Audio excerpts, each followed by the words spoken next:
अगर आप सोचते हैं कि भ्रष्टाचार सरकारी सिस्टम में अगर कहीं हो रहा है तो उससे आपका लेना देना नहीं है, तो आपकी जानकारी के लिए आपको बता दें कि भ्रष्टाचार का दीमक केवल सरकारी सिस्टम को नहीं, हमें और आपको भी खोखला कर देता है, क्योंकि सरकार के हर फैसले हमारे ऊपर सीधा असर डालती हैं। लेकिन अगर उन योजनाओं में भ्रष्ट अधिकारियों का खेल चलने लगे तो वो सरकार के साथ साथ हमें और आपको भी कमजोर करने लगता है। ऐसा ही भ्रष्टाचार का बड़ा खेल विदिशा से सामने आया, जहां अनाज में रेत और मिट्टी मिलाकर सड़े गले अनाज सरकार को बेचकर घोटालेबाज मालामाल हो रहे हैं, तो वहीं जनता बेहाल हो रही है। रिपोर्ट आपको दिखाते हैं।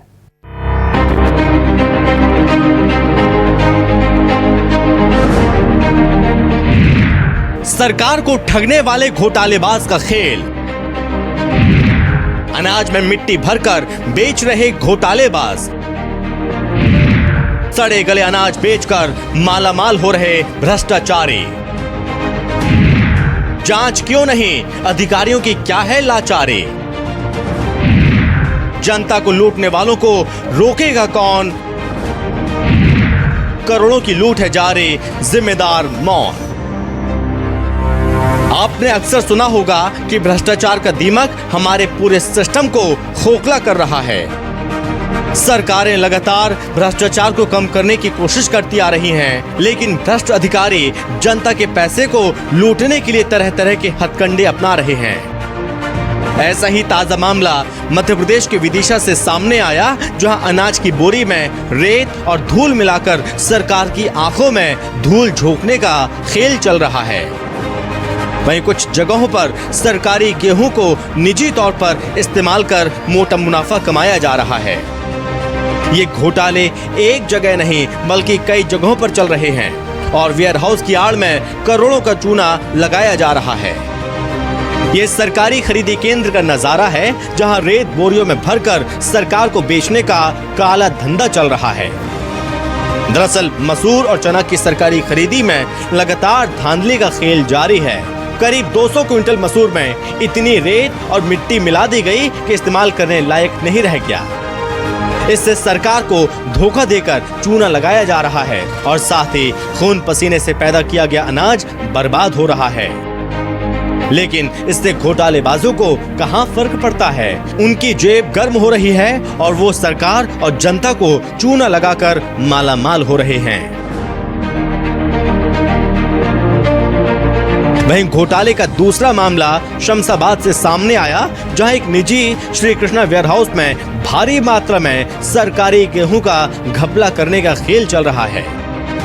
निजी वेयर हाउस में करीब 1 करोड़ के 3,000 क्विंटल गेहूं मिले। ये पूरा घोटाला कितने का हुआ, अभी इसकी कोई आधिकारिक पुष्टि नहीं हुई। वहीं पहले मामले में बताया गया कि सिरोंज के सियलपुर सहकारी समिति को खरीदारी का जिम्मा दिया गया था। इस दौरान जब जांच की गई तो रेत और मिट्टी से भरे मसूर और चना अमानक मिले। इसमें मिट्टी इतनी ज्यादा थी कि इसका इस्तेमाल नहीं किया जा सकता। इसके अलावा करीब 400 बोरी मसूर भी खराब क्वालिटी की मिली।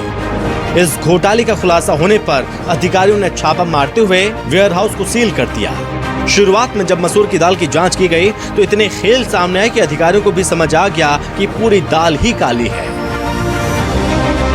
सड़े गले मसूर को मिलावट कर सरकार को बेचने का पूरा प्लान बनाया गया था, लेकिन सवाल ये उठ रहे हैं, ये खेल कब से चल रहा था? एक स्टैक में करीब 3200 बोरी मसूर होती है। इससे अंदाजा लगाया गया कि करीब 6500 बोरी मसूर में खराब अनाज को भरा गया था। इस बारे में जब समिति प्रबंधक से पूछताछ की गई तो वो भी गोलमोल जवाब देने लगे।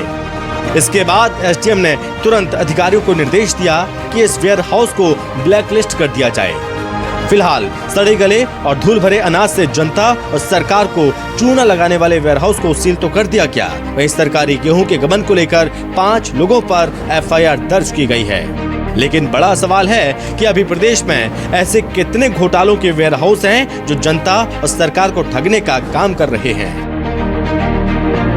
ये शासकीय जो खरीदी का गेहूं है उसको इनके द्वारा अनऑथराइज्ड स्पेस पे रखा गया और उसमें जो बारदान यूज किया है वो नॉर्मली जो अनऑथराइज है या जो उसके लिए प्रिस्क्राइब नहीं है वो बारदान उसमें यूज किया गया है, लो क्वालिटी का बारदान यूज किया गया है। इसमें मुख्य रूप से इंटेंशन पे भी एक डाउट है। इसमें 3-4 धाराओं में अपराध पंजीयन करके 5 आरोपियों को नामजद किया गया है। 7200 करीब बोरियां हैं 50-50 किलो के आसपास की, और उसमें 1 करोड़ के आसपास मूल्य का गेहूं है। जांच दल के द्वारा प्रथम दृष्टया जो जांच की गई थी उसमें कुछ स्टॉक में जो अनियमितता के संबंध में तथ्य आए हैं, उसी के आधार पर उसमें प्रथम दृष्टया वेयर हाउस को सील किया गया है और जो भी जांच प्रतिवेदन प्राप्त होगा उसमें नियमानुसार कार्रवाई की जाएगी। फिलहाल कुछ वेयरहाउस की पोल खुली तो कार्रवाई का आश्वासन तो दिया गया, लेकिन क्या इक्का दुक्का वेयरहाउस को ब्लैकलिस्ट कर इस बड़े घोटाले को रोका जा सकता है? सवाल ये भी उठ रहे हैं कि क्या इसमें बड़े अधिकारियों की मिलीभगत भी है? अगर ऐसा नहीं है तो जांच पहले क्यों नहीं की गई? फिलहाल ये काफी गंभीर सवाल है जिसकी पड़ताल बेहद जरूरी है।